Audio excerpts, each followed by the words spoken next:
All right, before we jump in, I just want to take a moment to thank every single one of you who listens to the show.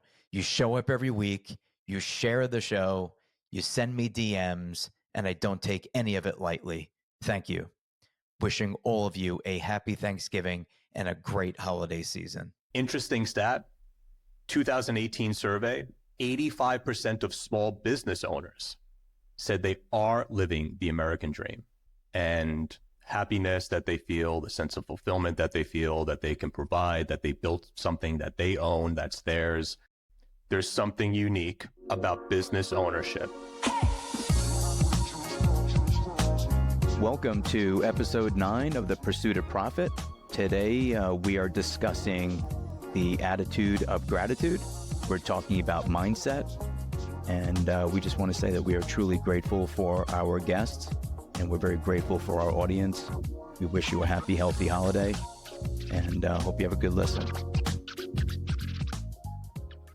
Do you follow this Amy Nixon on Twitter? From Texas? Yeah, She's yeah, Texan? right. Yeah, she's Dallas. Yeah. Yeah.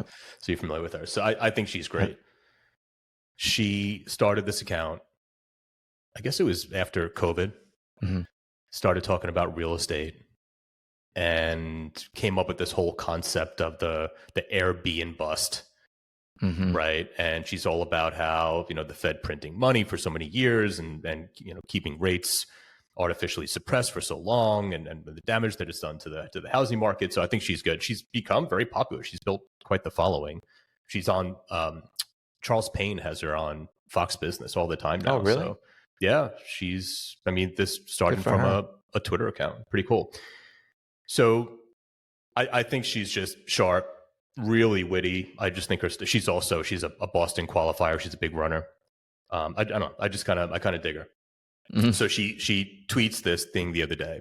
I'll read it. So she says, "Want to know if something sucks or not? Ask yourself, was this made pre or post pandemic? Across the board, quality of material goods, food, medical care, home construction, service, everything has dropped since 2020. America's richer than ever, yet we can't find things to buy that are nice. Our families basically stopped going to restaurants. You now pay more for less. Prices are up 30%, yet food quality is worse than ever. Random menu items are out of stock. Service is generally poor."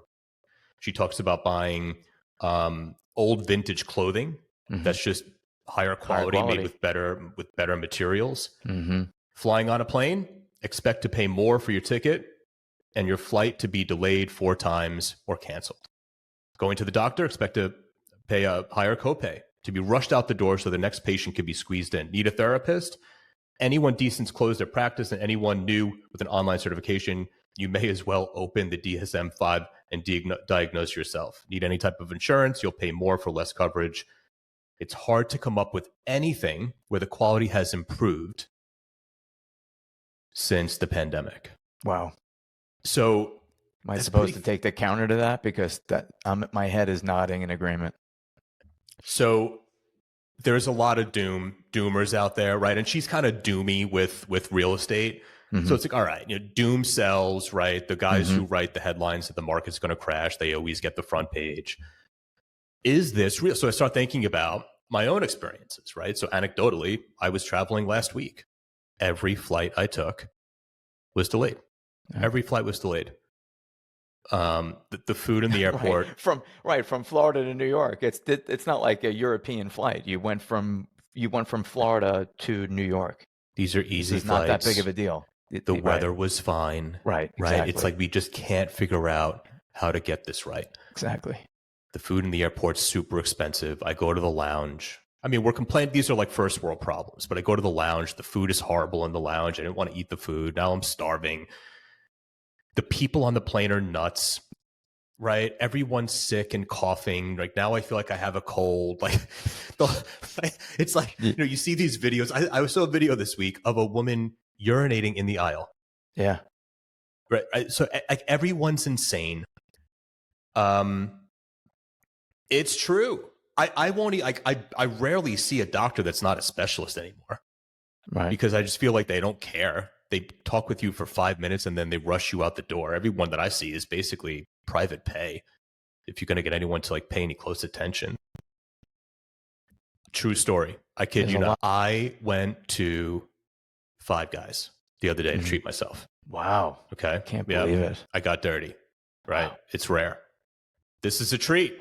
I'm so excited. I'm going to go to Five Guys and get a burger. They had no burgers? No. They got my bag, took the bag home, right? I always check the bag, right? Because they can, down by you, it's different. The service is great, right? Down in South Florida.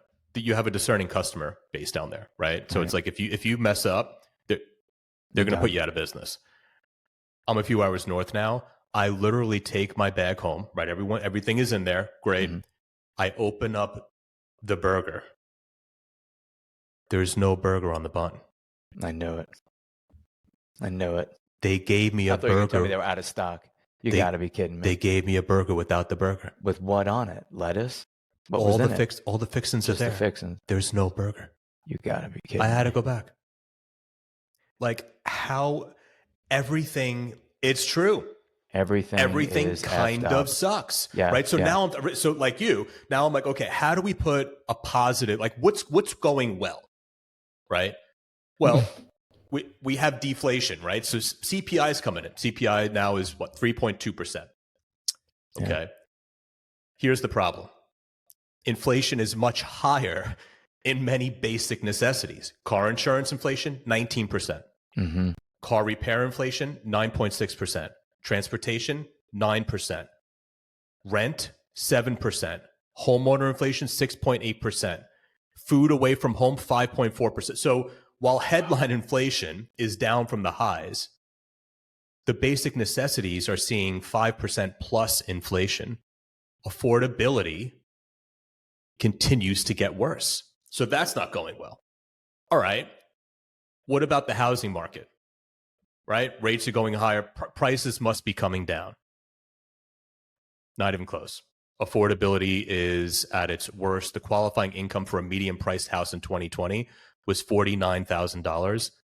It's now over $100,000. Double in 3 years. Crazy. Right? Now, this is like the most important piece of the American dream. Right. Is homeownership. Away. Yep. Homeownership. 71% of American adults believe the American dream no longer exists. Wow. Like how it's nothing more than that. It's a dream. Right. It's just a dream. Like I used to, my dream when I was younger, I remember like, I want to make six figures, $100,000. Right. It's like that. I made, like when I first made my first year making $100,000, I was like, well, I'm going to live a great life. It's beautiful.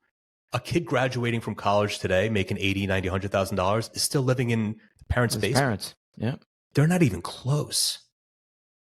So housing shortages, record high education costs, decades of stagnant wages, the sense of nihilism that young people are adopting can go one of two ways, right? You either towards resignation or we take action, right? So what do we do with that? Interesting stat, 2018 survey, 85% of small business owners said they are living the American dream.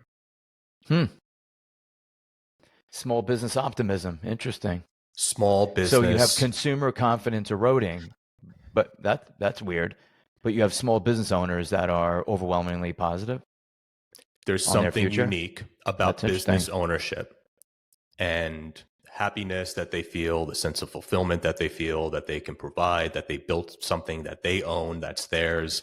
No corporate politics and bullshit. Yep. A lot of pain right now, you know, it is coming from corporate America politics. Politics in general. Yeah, and totally. Corporate America has become a big part of that. They have to be in it. They're told to be in it. It's demanded that they're in the fight. They're activists now.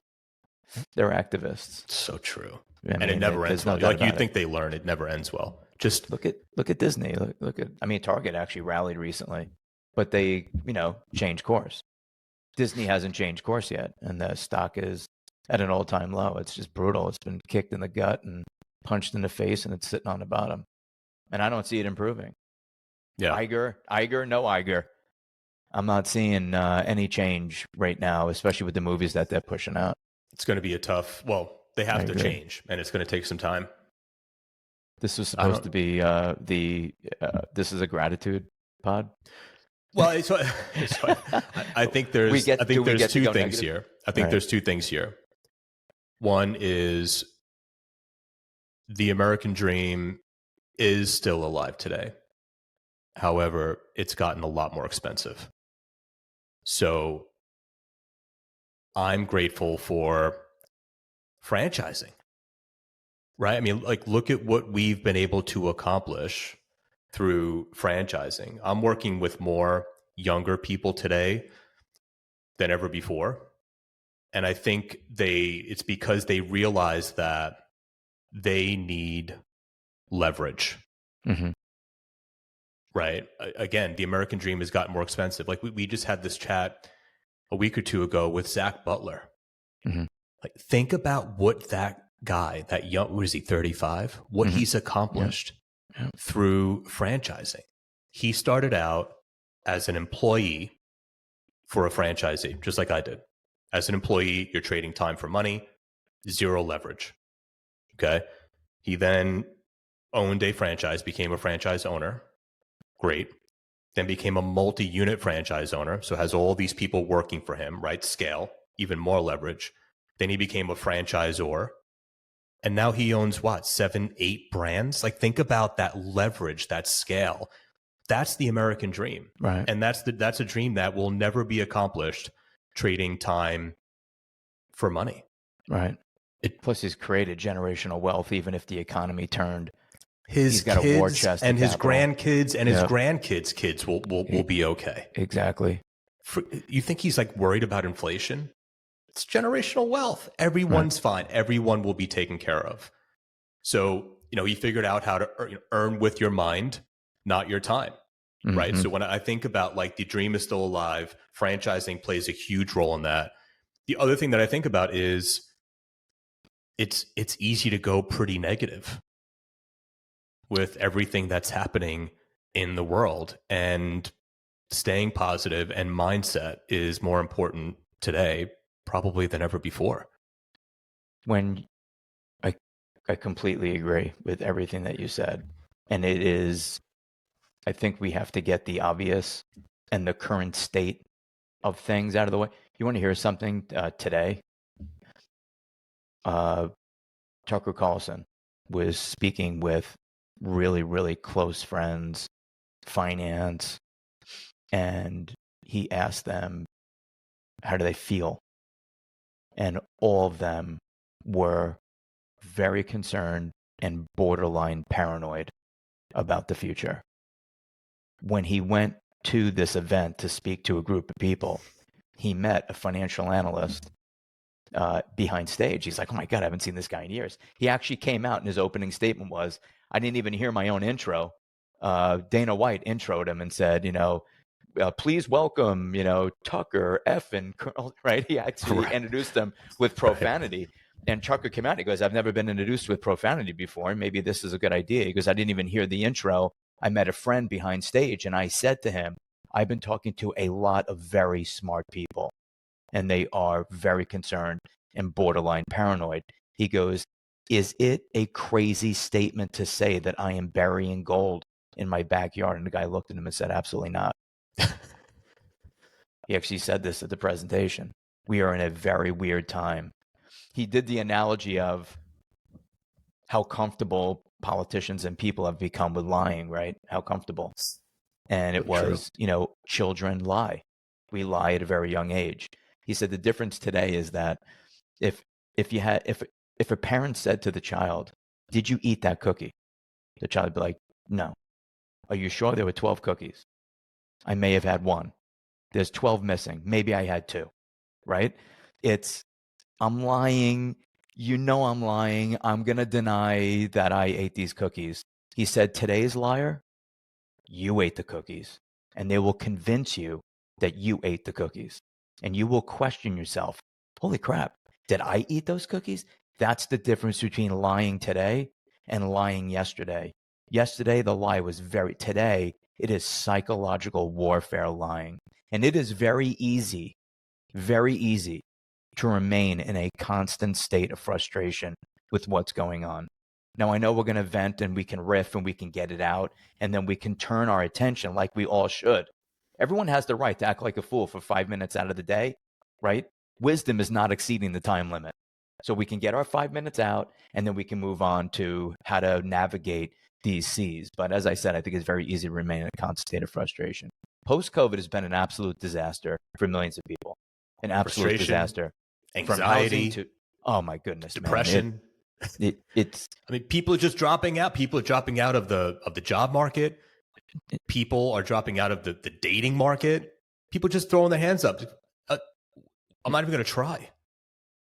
Every day you're dealing with the education system, and we're drowning in information, but we're starving for knowledge, right? We're drowning in information, but we're starving for direction on what to do. And you say this all the time. What do you do with that information? Right. I'm drowning in information, but I'm starving for solutions to problems. I don't know how to navigate necessarily all of these issues other than to stay true to myself and, stick to my plan, keep my head down. Do you think that part of it is we feel the need to be informed?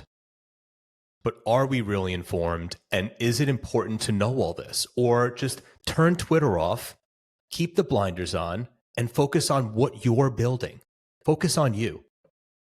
Right. I mean, people do make decisions based on data. Data is important. Empirical information is important to make business decisions. Would you make a huge investment in something if you knew that something, negative was going to happen? You used that. Justin, the issue is, you were just kind of mentioning all these, statistics. So they love to lead in with all the negativity. I did not know this. I found out that, number one, our brain's wired negatively in a negative bias as a survival tool. You and I walk through the woods and we're looking for, maybe a bear. Maybe it's an animal. Maybe it's in Florida, what do we have? We had these little bobcats, right, that have mauled people before. I used to have bobcats walking my seawall in Marco Island. I got them. I see them on my runs all the time. Yeah. I mean, they can do some damage. So you're running. I know you're having fun, but your brain is also looking for threats. I mean, if you're a female running through Central Park, if 100% of your run is not worried about something happening to you, you're not normal. I wouldn't run through Central Park. I don't care how big you are. I mean, it's just like you're constantly looking.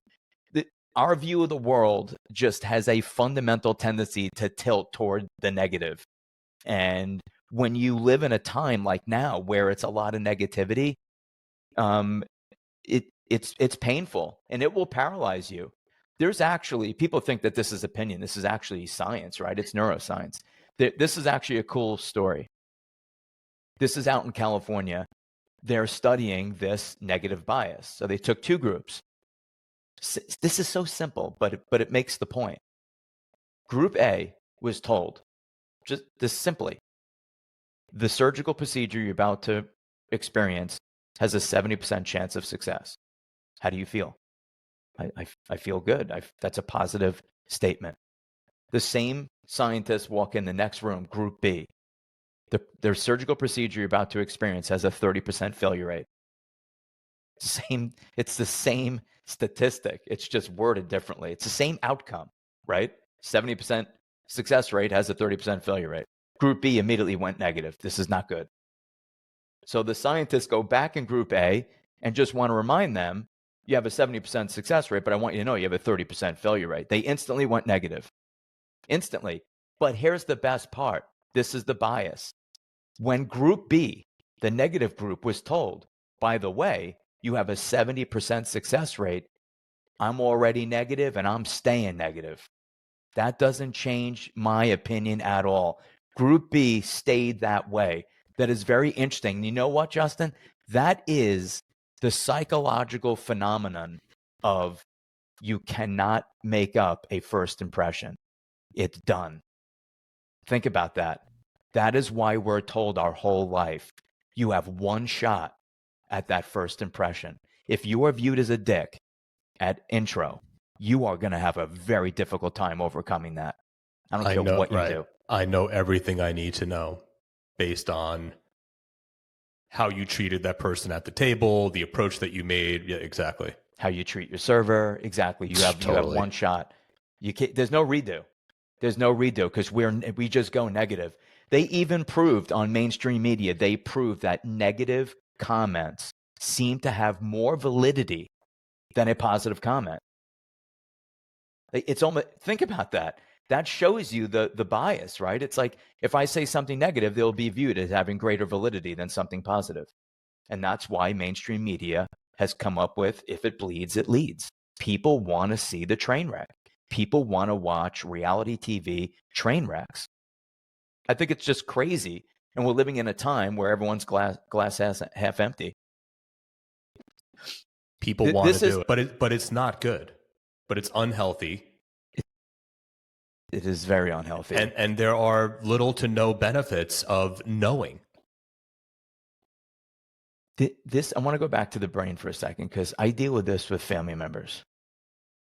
This is, you know how you're told, how many times have you been told you need to be comfortable making fun of yourself? Self-deprecation. Be honest with me.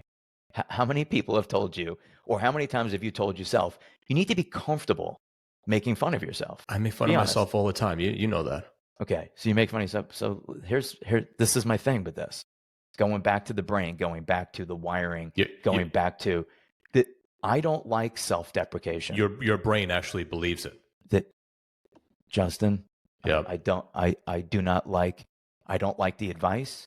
I don't believe in don't confuse humility with self-deprecation. I believe in being humble and having humility. I believe in having a thick skin, callousing your mind, and being anti-fragile.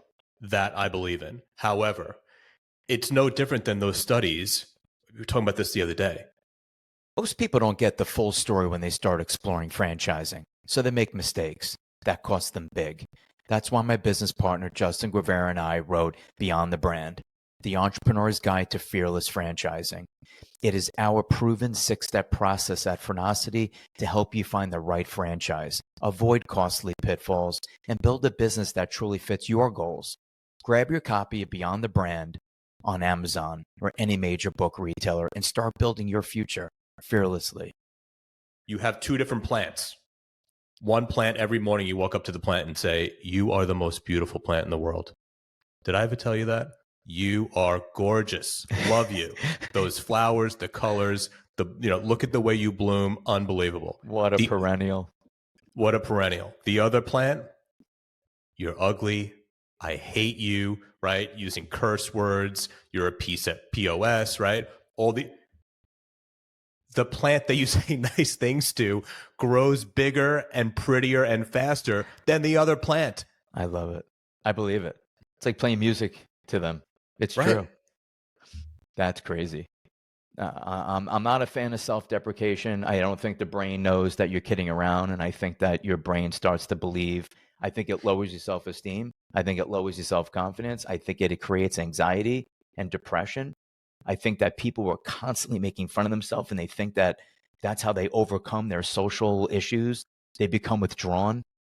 They destroy relationships. I just think you slowly circle the drain until you don't recognize yourself. I think it's very dangerous, and I'm a big believer in thoughts become things. And if you're going to sit there and bash yourself all day, guess what? It's self-fulfilling. This shit's going to happen. If you're going to wake up and say you're an ugly flower and you look in the mirror and you're like, you're ugly, you're worthless, I don't know why anyone would want to marry you. Why would anyone want to be with you? That's fucked up. And that has consequences. And those negative thoughts become all-consuming. I actually compiled a list for you. I know today is the attitude of gratitude, but I created We haven't shown gratitude for anything yet, by the way. We're 32 minutes in. No gratitude. No gratitude. Maybe... All right, maybe we don't get there. I just think there's a lot to say on maybe what we're discussing is how we end up negative. What is your list? What's your list? These are the tools to not go negative. Okay, so like so far, what am I grateful for? I'm grateful for the ability to think for myself. I did say that. Mm-hmm. I'm grateful. We're self-employed. That's gratitude. Yeah. We don't have to deal with corporate politics. I'm grateful for that. I'm grateful for the ability to think for myself, right? I mean, I'm grateful to be like, I can self-reflect, and I know my state of mind. I'm grateful for the fact that I don't make fun of myself and I don't take mainstream advice. I'm grateful for that. But I did come up with a list What's the of list? this is the opposite of, what's his name? Is it Stephen Covey? This is the 8 habits of highly miserable people. 7 habits of highly effective people. You're doing the 8 habits of highly miserable people. This is the 8 habits of highly Okay. miserable people. Okay, And you came up with this. well, look, this is my life. This is my observation. This is my personal observation, and I will spare the anecdotal stories of the people in my life that relate to all 8 of these.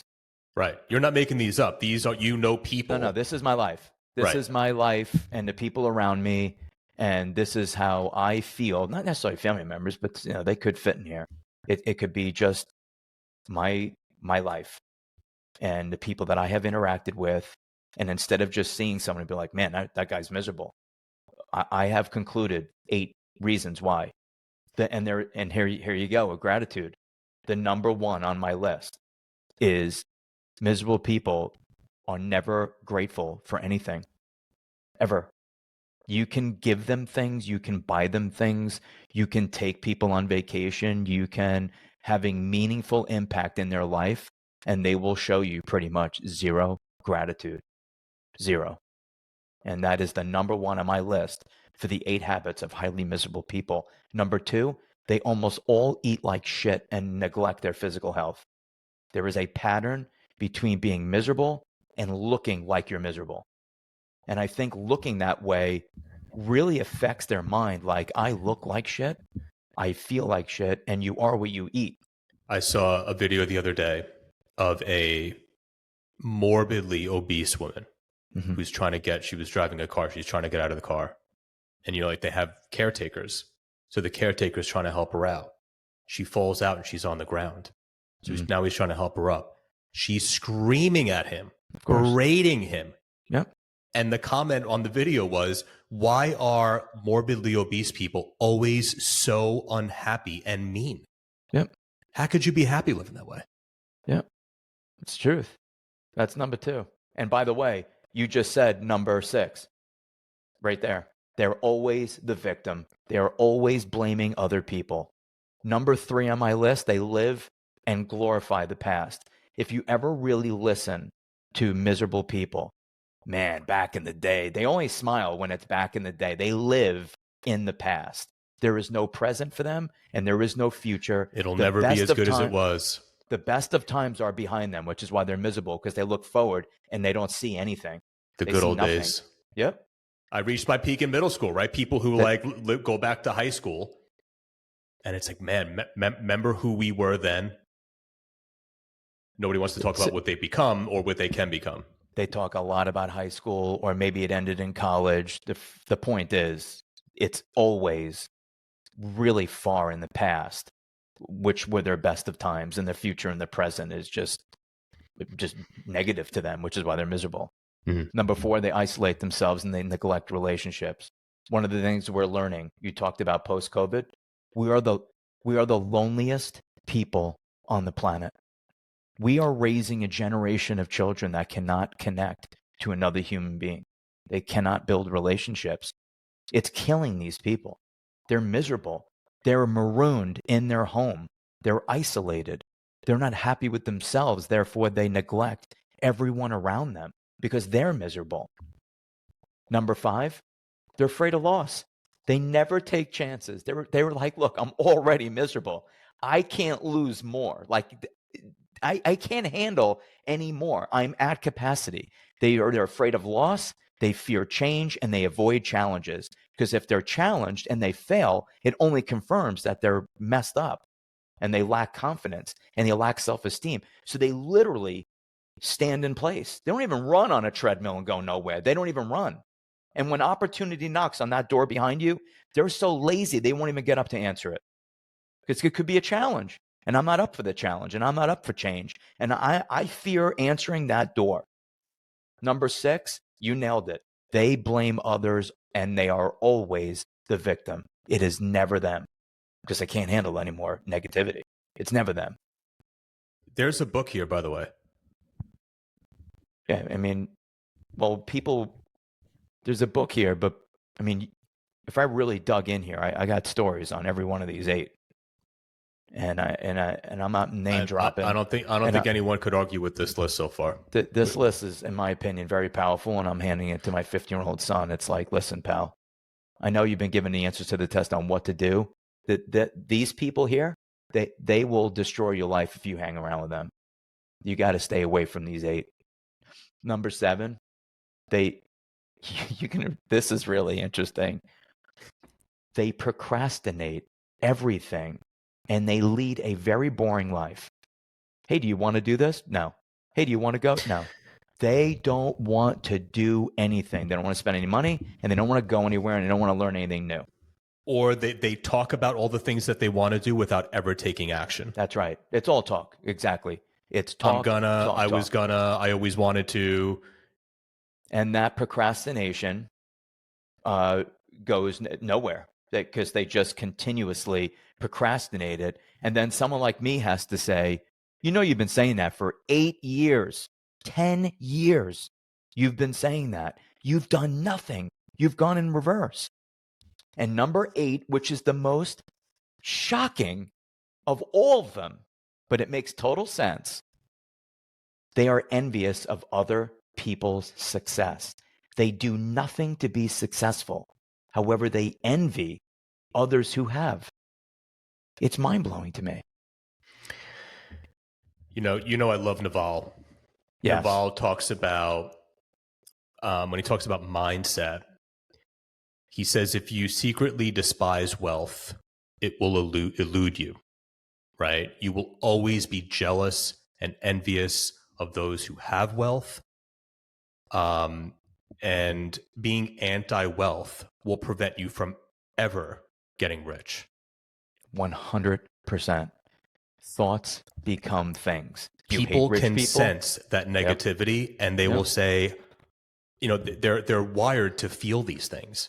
I don't want to do business with that person. That person does not have the right relationship with money. They're never going to be rich. Why would I want to be a business partner with them? It is so true. We talked about mindset. We did a presentation with one of our brands, if you remember. Mindset's the major determinant of success in pretty much every walk of life, period. The thinking patterns you habitually adopt, right, largely govern the results you will achieve.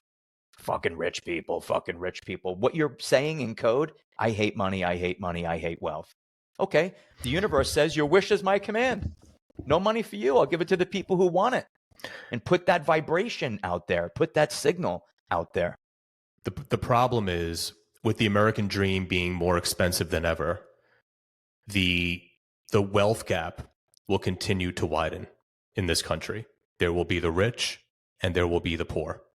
And if you don't want to be the rich, you're just going to be the poor person. And life is going to be difficult for those people, unfortunately. It just is. I mean, it's horrible to say, but it's just fact. It's what's happening. You ready to go positive? What are you positive about? Go ahead.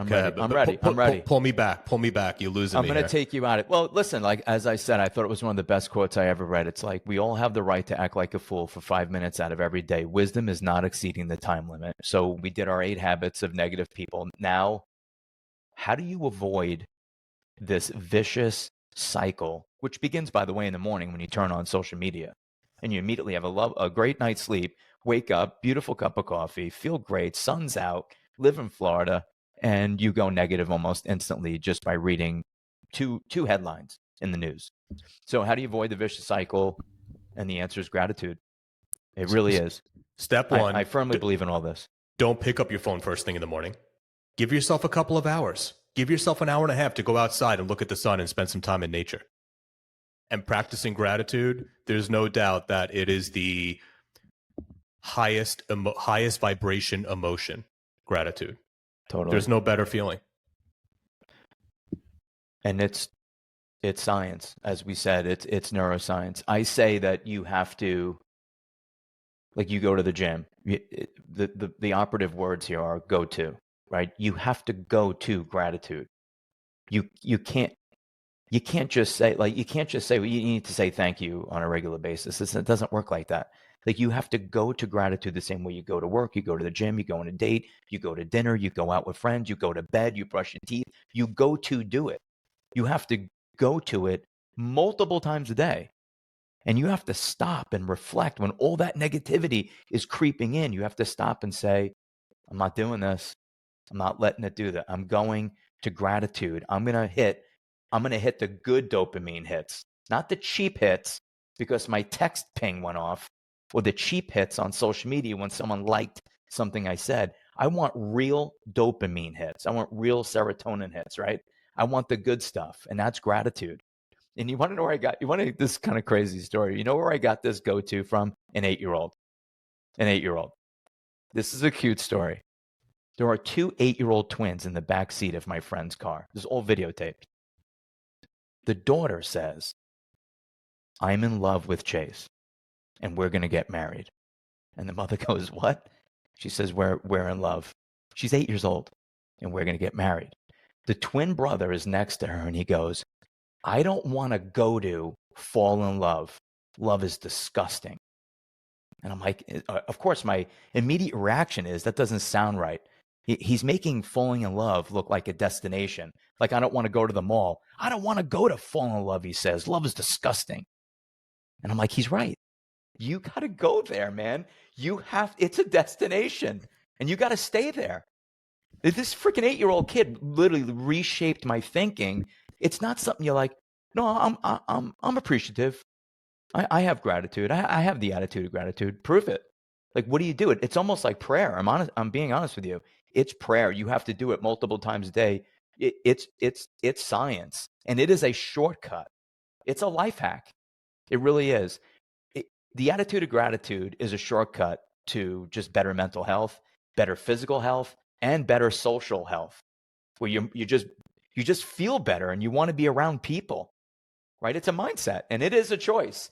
You have a choice. You can either, doom scroll on Twitter, where you can get your shit together and just sit down and maybe meditate or just reflect on all the good things going on in your life. Because I have news for everyone. It is impossible. This is impossible to feel depressed and grateful at the same time. You have to go to one of them. You're either going to stay miserable or you're going to go to gratitude.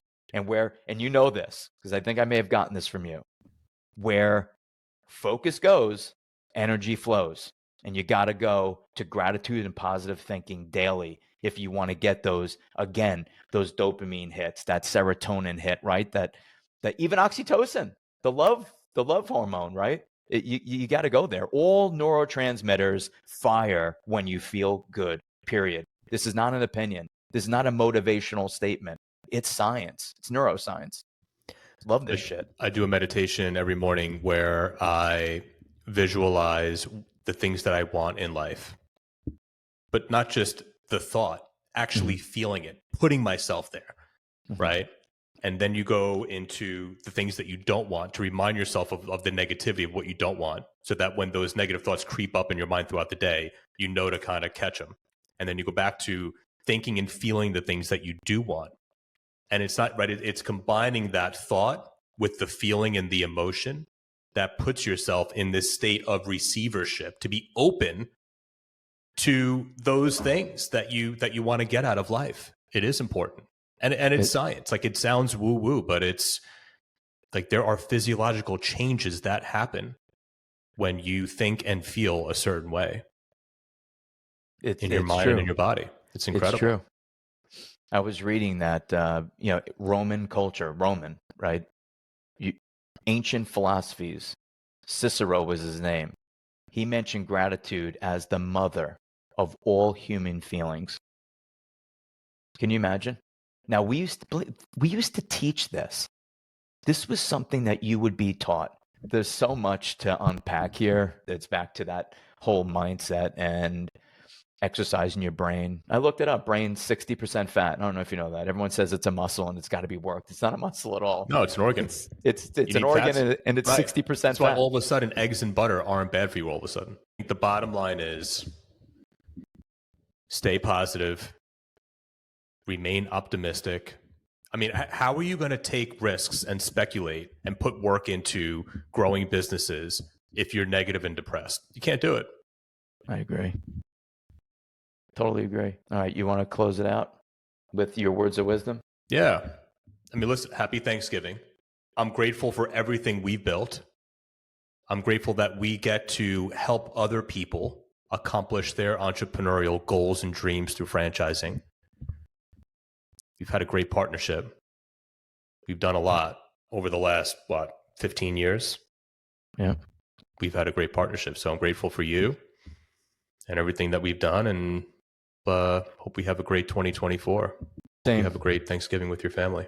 You too, man. I'm grateful for all the above. Good health, wealth, and happiness. I appreciate you, your family. Done a lot for me, and I'm very appreciative, and so is my family. Likewise. Happy Thanksgiving, everyone. Thank you for listening. If you enjoyed this episode, be sure to like and subscribe so you never miss out on more great content. And if you're considering investing in a franchise, we're here to help. Visit us at Franocity.com. That's FRANOCITY.com. We love to help you take that next step towards business ownership.